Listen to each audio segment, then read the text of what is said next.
Manila House Committee on Public Accounts Chairperson Terry Redon on Thursday said Batangas 1st District Leandro Lebiste faced a possible ethics complaint over the alleged unlawful acquisition of the so-called Cabral files while refers to the summary of questionable allocation per legislative district in the 2025 budget supposed recorded in Public Works and Public Works Undersecretary Maria Catalina Cabral. Baka nga nag-copy-paste siya ng selected. Merong nakikisali na naman Merong merong sabi, ako din meron din akong kopya niyan. Parehas na parehas po kami ng kopya ni Congressman Lebiste. Kilala niyo 'yon?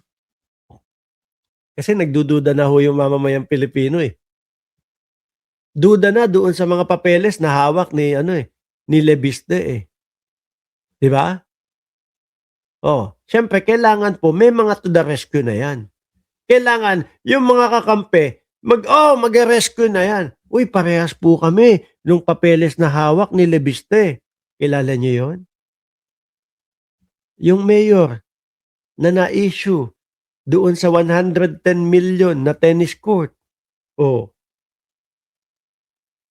Yan sila magkakakampi, di ba? Bugi Arellano, Mark, inagaw din ni Lebiste kay Barsaga. Ang ingay ngayon, sino kaya ang susunod na mag-iingay? Ewan ko. Ganyan naman po ang sitwasyon ng mga DDS. Di ba? Yung mga DDS, kapag, ang sitwasyon nila lagi. Sa 3 taon, nagalawan nila, yan ngayon meron silang superhero. Si Lebiste. Pag nawala po si Lebiste, mga kababayan, at hindi na ma-appeal at wala nang bunga. Di ba? Ang gagawin ho niya mga yan, babalik na naman po yan sa pulburon video. Yung mga yan, ganoon ang estilo nila. Babalik sa pulburon video, tapos ang sasabihin na naman, eto, ganito, magpa-hair follicle na naman daw ho si Pangulong Bongbong Marcos. Paulit-ulit.